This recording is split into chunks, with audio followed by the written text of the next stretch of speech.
하나님께서는 아담을 부르세요. 아담아, 너 지금 어디 있느냐? 그때 아담이 이렇게 말을 합니다. 주님, 내가 하나님의 소리를 듣고 내가 벗었으므로 두려워하여 숨었나이다. 그가 벗어서 너무 두려워서 숨었다라고 말합니다.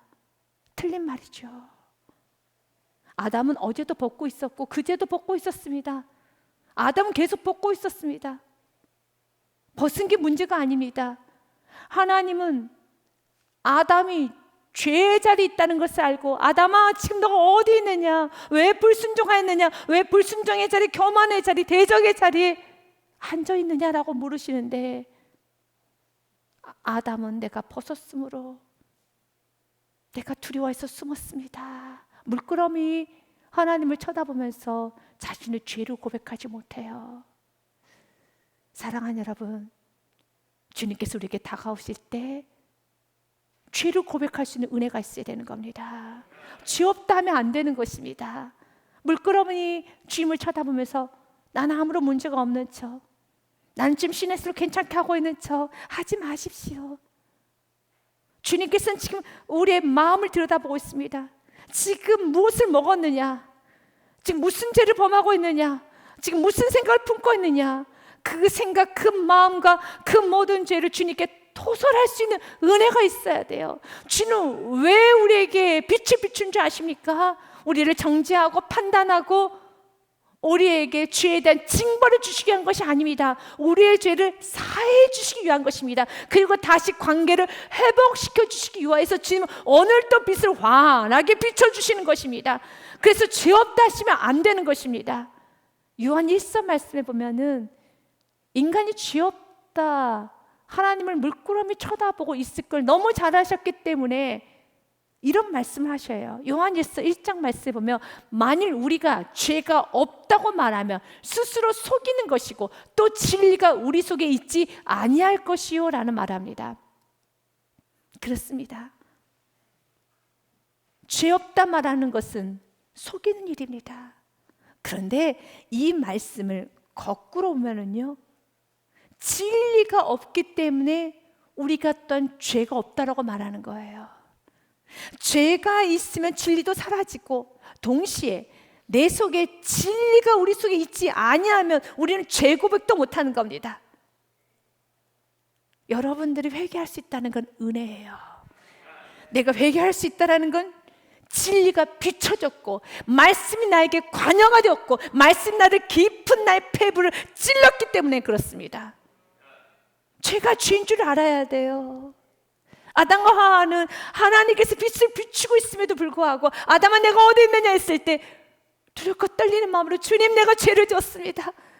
주님 내가 너무 엄청난 죄를 지었습니다. 이거 어떻게 하면 좋겠습니까? 라고 주님께 있는 모습 그대로 나아가야 되는데 내가 벗어서 그래요. 너 어제도 벗었잖아. 그제도 벗었잖아. 주님께서 지금 이 부분을 관여하는 것이 아니라 아주 깊숙한 교만을 관여하고 있고 깊숙한 가식을 관여하고 있고 깊숙한 그 우상의 문제를 관여하고 있는데 그건 예서 외면하고 있다는 것입니다. 예서 외면하는 것이 아니라 빛이 비춰질 때 할렐루야 하며 잡을 수 있는 은혜가 있어야 돼요. 그렇게 잡기 위해서는 여러분들 마음 가운데 용서의 하나님을 믿으십시오. 우리 주님은 여러분을 인정하시니까, 여러분을 세우시기 위하여서, 여러분을 더욱더 벗기시고 새롭게 하시기 위하여서 여러분에게 다가오시는 것입니다. 오늘 구절 말씀 그대로잖아요. 너가 죄를 자백하면은 그는 미쁘시고 의로우사 우리의 죄를 사하시며 우리를 모든 불의에서 깨끗하게 하실 것이요. 아멘. 사해 주시기 위한 것입니다. 우리를 깨끗하게 하시기 위한 것입니다. 우리가 깨끗해지고 우리가 죄의 사함을 받게 되면 우리는 매일매일 이 땅에서, 이 어두운 세상에서, 이 참혹한 세상에서 매일매일 작은 천국을 경험하게 돼요. 사랑의 아들의 나라로 옮겨지는 겁니다. 다시 세상이 환하게 보여지는 것입니다. 의심하지 않습니다. 여러분 서로를 향해서 비난의 말, 상처 주는 말을 하지 않습니다. 골로새서 1장 말씀에 이렇게 기록되어 있지요. 그가 우리를 흑암의 권세에서 건져내사 그의 사랑의 아들의 나라로 옮기셨으니 아멘. 주님 원하시는 것은 우리가 마지막 죽고 난 후에도 사랑의 아들의 나라 천국을 가기 원하시지만 이 땅에서도 매 순간순간마다 여러분이 머무는 그곳이 사랑의 아들의 나라가 되기 원합니다. 서로를 향해서 내 뼈 중에 뼈요, 내 살 중에 살이라 말할 수 있는, 마음 터놓고 말할 수 있는 그런 관계, 경계, 의심, 긴장, 외면하지 아니하고 상대방의 말의 의도를 깨달을 수 있는 그런 관계, 알려고 하는 관계, 상대방의 그 말을 들으려고 하는 그 열린 마음의 그런 관계, 작은 천국이죠. 너무 기분 좋죠. 너무 행복한 공동체죠. 주님께서 아담의 이름을 부르셨을 때 아담은 주님께 나아가야 되는 겁니다. 주님, 제가 죄를 지었습니다.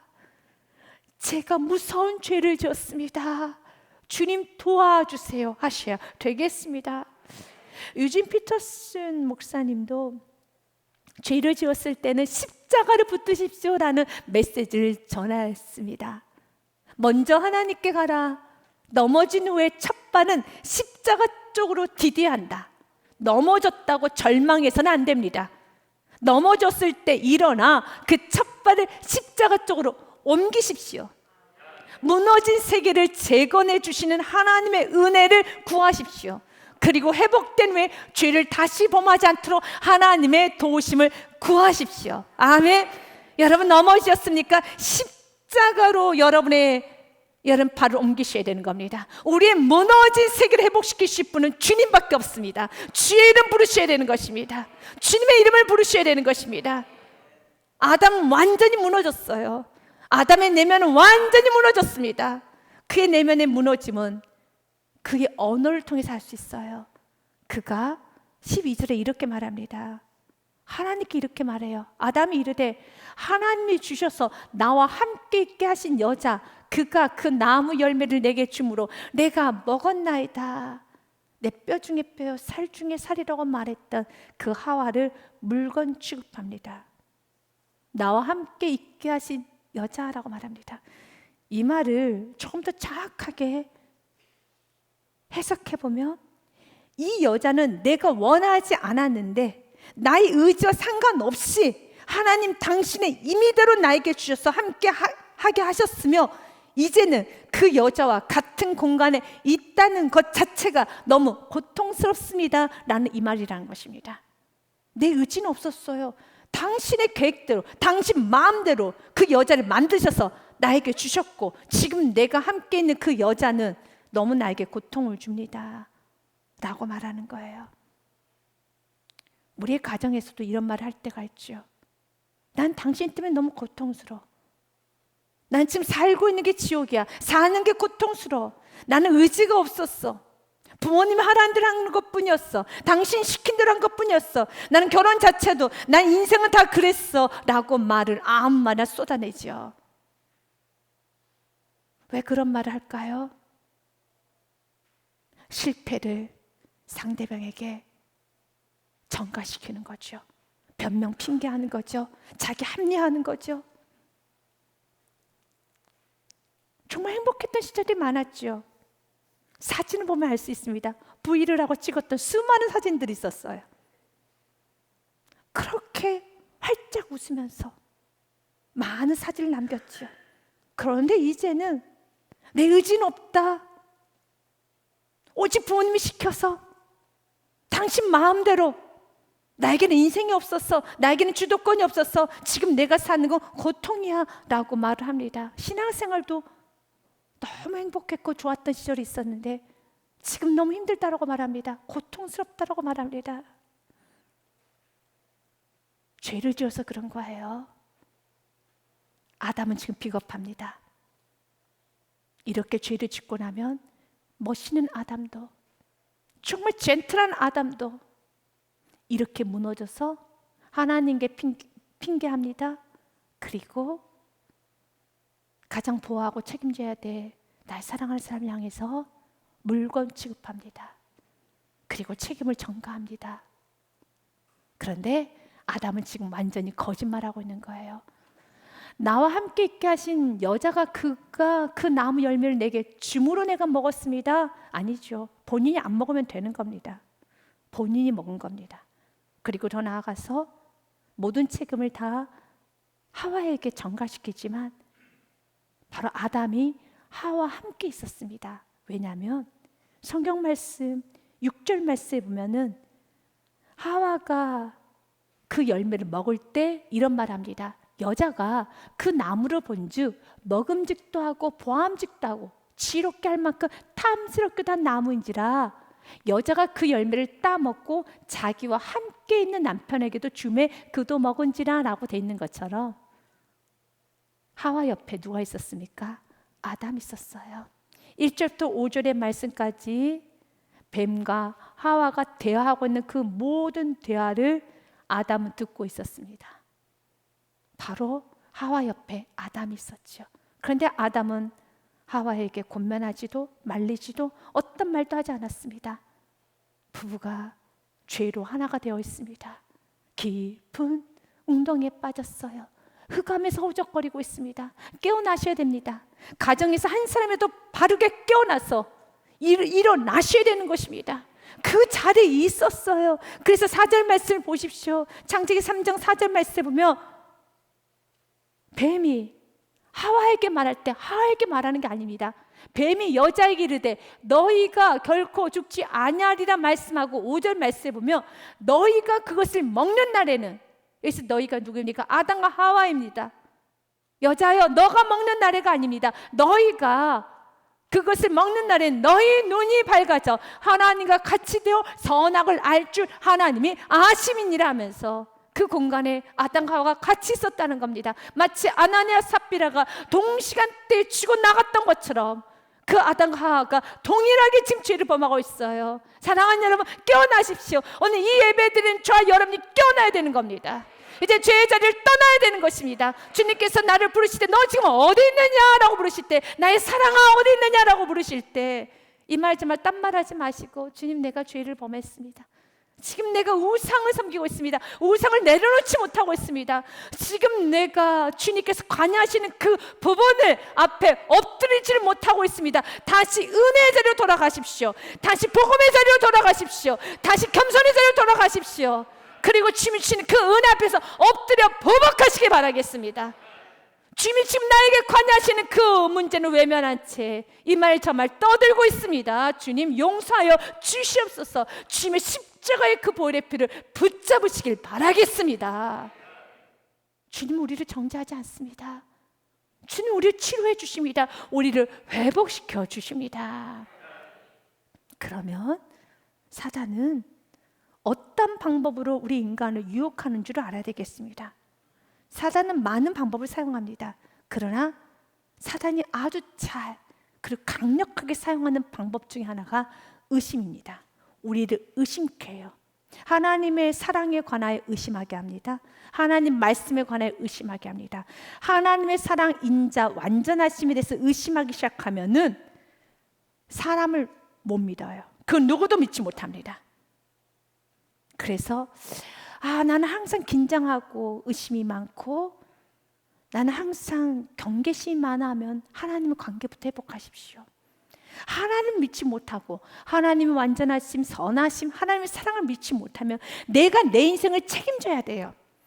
내가 내 아내도 내 남편도 자녀도 가정도 다 책임지고 관여하고 돌보고 체크하고 또 점검하고 또 점검해야 되죠. 그래서 매사가 불안하고 힘들고 괴롭고 집착하고 사람을 못 살게 구는 거예요. 그런데 하나님의 사랑을 믿으면, 하나님 완전하심을 믿으면 맡길 수 있어요. 세상은 여전히 나를 배신하는 사람이 있어요. 세상은 여전히 나에게 아픔을 주는 사람이 있습니다. 그럼에도 불구하고 하나님의 완전하심, 그분의 선하심, 그분의 인자하심을 믿으면 이 모든 것도 다 합력할 선을 이루실 걸 믿고 오늘도 긍정적으로 밝게, 오늘도 마음을 활짝 열고 사랑하고 포용하고 어울리며 살아가는 것입니다. 경계하지 않습니다. 의심하지 않습니다. 우리 세상 말로 밀당하면서 서로 여러분, 머리 싸움하고 그러지 않습니다. 하나님 우리에게 원하시는 것은 우리의 가정이, 우리의 관계가 머리 싸움하기를 원하지 않아요. 진짜 하나 되길 원합니다. 그 일은 하나님의 선하심을 믿으셔야 돼요. 하나님 완전하심을 믿으셔야 되겠습니다.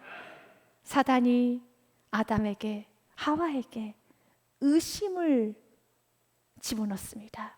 정말 하나님 말씀 이게 맞아? 라고 말합니다. 1절 말씀에 보니, 그런데 뱀은 여호와 하나님이 지으신 들짐승 중에 가장 강교하니라. 뱀이 여자에게 물어 이르되, 하나님이 참으로 너희에게 동산 모든 나무의 열매를 먹지 말라 하시더냐? 이 말씀 정말 맞아? 의구심을 갖게 합니다. 당연한 것을 당연하게 여길 수 있는 것이 은혜예요. 말씀을 그대로 받아들일 수 있는 게 은혜입니다. 하나님의 사랑을 그대로 사랑으로 받아들일 수 있는 게 은혜입니다. 그런데 의심이 들게 합니다. 정말 이 말씀 맞아? 하나님이 널 사랑하는 거 맞아? 정말 너를 위해서 기도해 주는 거 맞아? 라고 자꾸 의심하게 합니다. 글쎄, 믿음은 고기예요. 여러분, 하나님을 믿으십시오. 말씀 듣고 지금 사단이 끊임없이 하나님 말씀을 온전히 믿지 못하게 하는구나, 그러면서 모든 인생의 관계를 다 파괴시키게 하려고 하는구나 라고 여러분들이 간파할 수 있어야 돼요. 이 말씀이 맞아?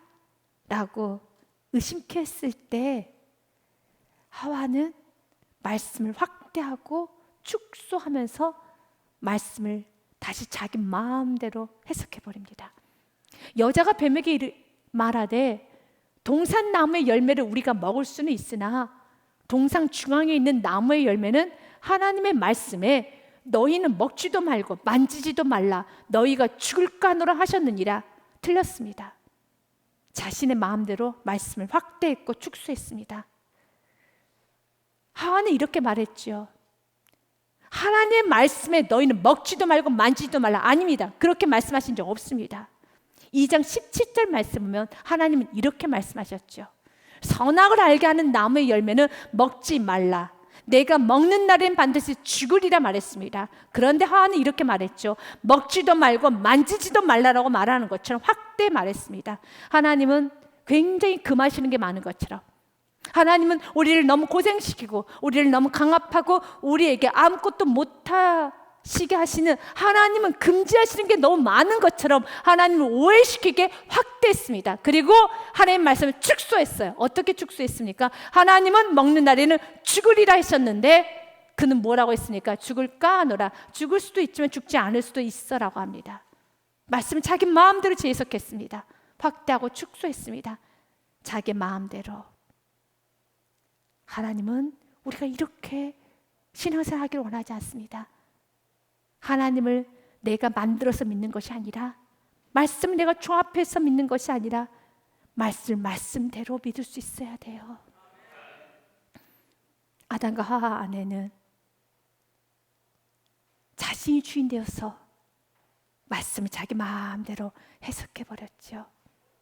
그때 사단이 두 번째로 의심으로 공격한다면, 두 번째로는 고집으로 공격합니다. 죽을 때까지 너 생각 내려놓지 마. 너 고집스럽게 살아. 너 생각대로 살아. 네가 믿고 싶은데 너가 만든 하나님을 만들어 놓고 끝까지 믿어봐. 확신을 주게 합니다. 자기 마음대로 확대 축소했던 그 말씀을 사단이 이렇게 공격하네요. 맞아. 4절 말씀해 보니 이렇게 되어 있습니다. 뱀이 여자에게 이르되 너희가 결코 죽지 아니하리라. 이 말 꼭 붙잡고 평생 살아 라고 하는 거예요.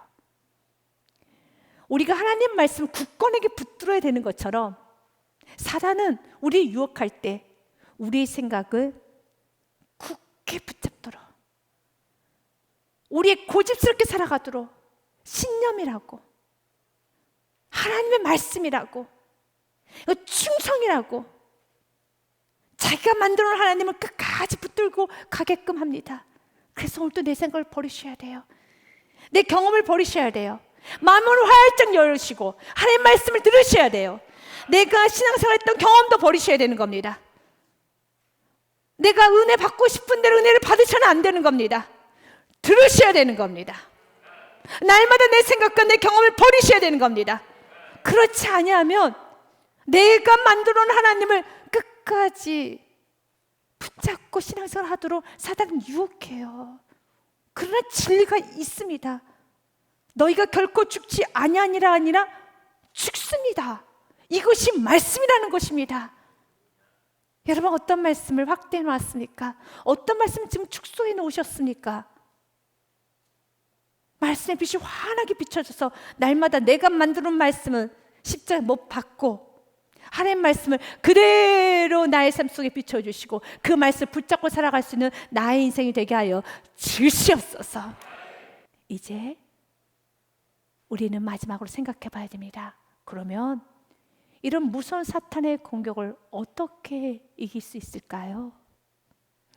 우리의 지혜로는, 우리의 술수, 우리의 노력으로는 절대로 사단을 이길 수 없어요. 사단은 영물입니다. 사단은 수천 수만 가지 우리의 약점을 알고 있습니다. 우리의 죄된 본성을 알고 있어요.